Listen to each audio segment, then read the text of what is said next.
हारना बुरी नहीं अच्छी बात है, बताती है कृष्ण की यह कहानी। T20 वर्ल्ड कप में सेमीफाइनल मैच में भारत इंग्लैंड के हाथों हार गया। इस पर तमाम भारतीय क्रिकेट प्रेमी टीम को कोस रहे हैं और अपनी भड़ास निकाल रहे हैं। ऐसे में भगवान कृष्ण का जीवन चरित्र सहज ही याद हो आता है।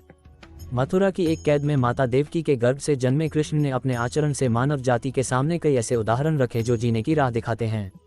ऐसा ही एक उदाहरण है उनके रणछोड़ बनने का।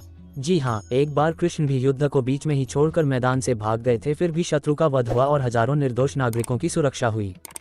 ये है कृष्ण के रणछोड़ बनने की कहानी।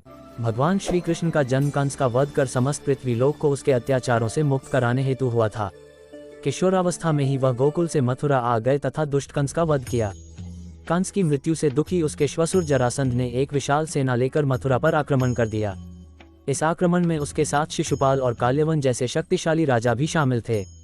जल्दी ही सेना मथुरा जा पहुंची और मथुरा की राजसभा में कृष्ण तथा बलराम को सेना को सौंपने का संदेश भेजा गया।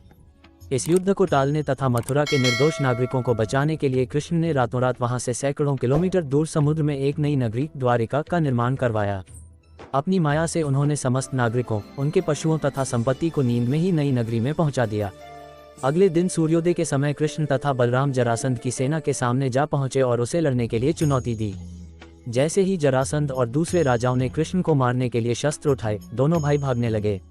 उन भाइयों के पीछे जरासंध तथा काल्यवन जैसे राजा भी भागने लगे।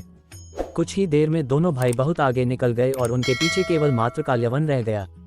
उसे देवताओं ने वरदान दिया था कि उसकी हत्या किसी अस्त्र या शस्त्र से नहीं होगी।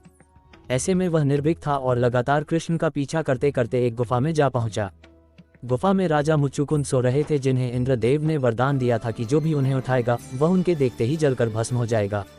वहां पहुंचकर कृष्ण ने सोए हुए मुचुकुंद पर अपना पीतांबर डाल दिया और स्वयं छिप गए। काल्यवन भी वहां जा पहुंचा और सोए हुए राजा मुचुकुंद पर पीतांबर देख उन्हें ही कृष्ण समझ बैठा। उसने मुचुकुंद को उठाने के लिए लात मारी, जिसके कारण उनकी निद्रा खुल गई और उनके देखते ही काल्यवन वहीं पर जलकर भस्म हो गया। तत्पश्चात कृष्ण ने राजा मुचुकुंद को अपने चतुर्भुज स्वरूप में दर्शन दिए और उन्हें मोक्ष पाने का वरदान दिया। वहीं दूसरी ओर जरासंध और बाकी राजा पूरी तरह से खाली मथुरा देखकर वापस लौट गए। युद्ध से भागकर कृष्ण ने रखा देवताओं के वरदान का मान। कृष्ण चाहते तो स्वयं भी काल्यवन और अन्य अधर्मी राजाओं का वध कर सकते थे, परंतु देवताओं के दिए वरदान का मान रखने के लिए ही उन्होंने काल्यवन को राजा मुचुकुंद के हाथों मरवाया। इसी तरह बाद में जरासंध का वध पांडु पुत्र भीम के हाथों करवाकर भूद्रा का भार कम किया। इस तरह कृष्ण ने दिया दुनिया को उदाहरण। इस कहानी के बाद कृष्ण के नाम के साथ हमेशा के लिए रणछोड़ जोड़ दिया।